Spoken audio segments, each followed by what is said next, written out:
है ये बता दिया गया। अगली सूरह मुबारक सूरत तगाबन 64 नंबर की सूरत, 18 आयात पर मुश्तमिल मदनी सूरत और 2 पैराग्राफ हैं ये इसके हमारे समझ के लिए। आखिरत की हार जीत ही असल हार जीत है, जिसे तगाबन के नाम से याद किया गया कि आखिरत की हार जीत ही असल हार जीत है, यानी तगाबन है। आखिरत के लिए सखावत और फ्याजी का मुजाहिरा करो ताकि नई इस्लामी रियासत को इस्तेकाम हासिल हो, जहाद की अगली मंजिलें आसान हो जाएं।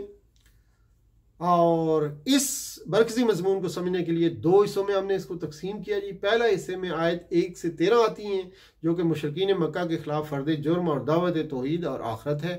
दूसरे हिस्से में आयत 14 से 18 आती हैं जिसमें मुसलमानों को अपने काफिर रिश्तेदारों से लड़ने के लिए तैयार रहने की हदायत की गई है। उसके बाद हमारी अगली सूरत 65 नंबर सूरत है जो सूरत तलाक है। सूरत तलाक की आयत 12 है, मदनी सूरत है और पैराग्राफ इसमें 2 हैं। और इसका मरकजी मजमून आइली मामलात यानी मियाँ बीवी के दरमियान बामी नफरत और दावत की सूरत में भी हदूद इलाही और तकवा का एहतमाम लाजम है, वरना कौमों पर अजाब नाज़िल हो जाता है। पहले पैराग्राफ में आयत नंबर 1 से 7 तक तलाक के तशरीई अहकाम बयान हुए। फिर दूसरे पैराग्राफ में आयत नंबर 8 से 12 तक अहकाम की खिलाफ वर्जी पर तकवीनी कानून अजाब हरकत में आ जाता है, बता दिया गया। फिर उसके बाद अगली सूरह मुबारक सूरत तहरीम है जो कि 66 नंबर की सूरत है और इसके अंदर आयात 12 हैं, मदनी सूरत है और 4 पैराग्राफ में हमने इसको तकसीम किया। मरकजी मजमून इसका कुछ यूँ है कि मियाँ बीवी के दरमियान मोहब्बत और एतमाद की सूरत में भी हदूद इलाही की पासदारी लाजमी है। ख़ानदान का इदारा भी तकवा की बुनियाद पर मुस्तहकम रह सकता है। और पहले पैराग्राफ में 1 से 5 तक बीवी की मोहब्बत में भी हदूद इलाही का लिहाज ज़रूरी है बताया गया। फिर 6 से 8 आयात में जो है अपने अलावा बीवी बच्चों के बारे में भी फ़िक्रमंद होना चाहिए। आज 6 से 8 तक दूसरे पैराग्राफ में बताया गया। तीसरे पैराग्राफ में ख़ानदानी ज़िंदगी में फूट डालने वालों को लगाम दी जाए, आयत नंबर 9 में बताया गया। फिर जो है 10 से 12 जो है आयत नंबर 10 से 12 में चौथा पैराग्राफ जो हमारा है, मियाँ और बीवी अपने अपने ईमान और अमल के मुताबिक जजा या सज़ा पाएंगे, ये बता दिया गया। कोई दूसरे की सज़ा या जजा नहीं पाएगा। इसके अलावा जी अगली सूरह मुबारक हमारी जो है वो है जी सूरत अल मुल्क। ये 67 नंबर की सूरत है, 67 नंबर आयात इसमें 30 हैं, मक्की सूरत है और 7 पैराग्राफ में हमने इसको तकसीम किया ताकि समझ सकें इसको। तो मरकज़ी मजमून इसका ये है कि तौहीद के आफाकी, अनफुसी, तारीख़ी और अकली दलाइल से रसालत और इम्कान आखरत पर इस्तदलाल और तरदीद शिर्क की गई है। इसमें पहले पैराग्राफ में दावत तौहीद और मकसद तख्लीक इंसानी बयान कर दिया गया, आयत 1 से 4 तक। 5 से 11 तक फिर आयतें हैं, उसमें मुनकरीन दावत रसालत का अंजाम बयान हुआ। फिर उसके बाद मोमिनीन दावत तौहीद का अंजाम बयान हुआ आयत नंबर 12 में। फिर आयत नंबर 13 से लेकर 17 तक तौहीद का इस्बात बयान हुआ। फिर उसके बाद आयत नंबर 18 से 23 तक मुनकरीन आखरत और तौहीद से मुबासा किया गया। और फिर आगे छठे पैराग्राफ में आयत नंबर 24 से 28 तक काफरों को तखफीफ क़यामत जो है बता दिया गया। उसके बारे में फिर असबात तौहीद और तरदीद शिर्क 7वें पैराग्राफ में 29 और 30 नंबर आयत में बयान कर दिया गया। सूरह अल कलम है 68 नंबर की सूरह, 68 नंबर की सूरह, आयात 52 है इसमें। यह मक्की सूरत है और इसमें 7 पैराग्राफ है। इसका मरकजी मजमून दुनियावी अजाब से डरो, आखिरत का अजाब तो शदीद तर होगा।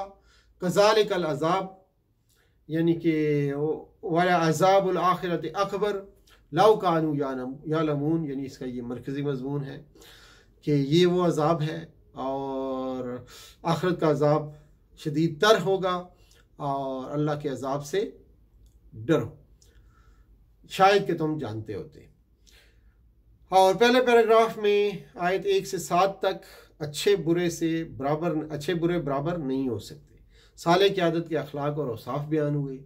उसके बाद जो हमारा दूसरा पैराग्राफ है, दूसरे पैराग्राफ में काफिर और फासिक की आदत के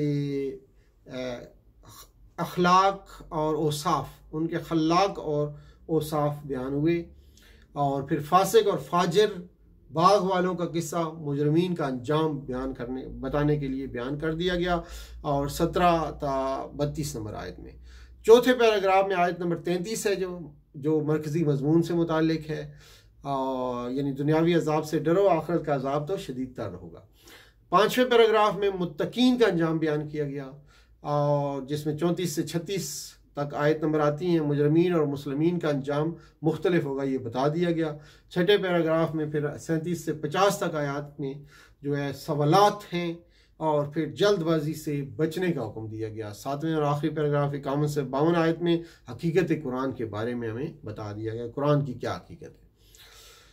फिर सूरह अल-हाका आती है, 69 नंबर सूरत है, इसकी आयत 52 है, मक्की सूरत है, पैराग्राफ इसके अंदर 7 हैं, और मरकज़ी मजमून इसका कुरान पाक, कुरान पर ईमान लाकर आमाल साला अख्तियार करो, ताकि सीधे हाथ में अख्तियार करो, ताकि सीधे हाथ में नामा अमाल हासिल करने वाले खुश नसीब बन सको। तो ये हमारी सूरह मुबारक जी 69 नंबर सूरह है। इस सूरह मुबारक का मज़की मजमून आपने सुना। अब पहले पैराग्राफ में अंजारे क़यामत बयान हुआ 3 आयात में।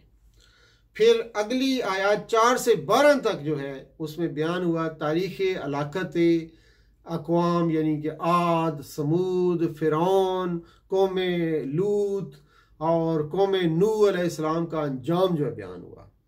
फिर तीसरे पैराग्राफ में आयत 13 से लेकर 18 में मनाज़िर क़यामत दिखाए गए हमें। चौथे पैराग्राफ में आयत 19 से लेकर 24 तक नेक लोगों के अमाल नामे और अंजाम बताए गए हमें। फिर पाँचवें पैराग्राफ में 25 से लेकर 37 तक बुरे लोगों के अमाल नामे और अंजाम बताए गए हैं हमें। फिर उसके बाद जनाब आयत नंबर 38 से लेकर 51 तक जो कि छठा पैराग्राफ है, उसमें तारफ़ कुरान बयान हुआ। तारफ़ कुरान, कुरान क्या है और क्या नहीं है, ये बता दिया गया। सातवें और आखिरी पैराग्राफ में आयत नंबर 52 में अल्लाह ताला की बेएबी के एतराफ़ का मुतालबा किया गया। तो ये था जी हमारा आज का प्रोग्राम का ये पहला हिस्सा दूसरे दिन का, जिसमें हमने 69 नंबर जो है सूरत तक देखा है। तो इसी पे इख्तिताम करते हैं। इंशाअल्लाह दूसरा हिस्सा जो है चंद लम्हात में इंशाअल्लाह पेश किया जाएगा। वस्सलामु अलैकुम वरहमतुल्लाहि वबरकातुहू।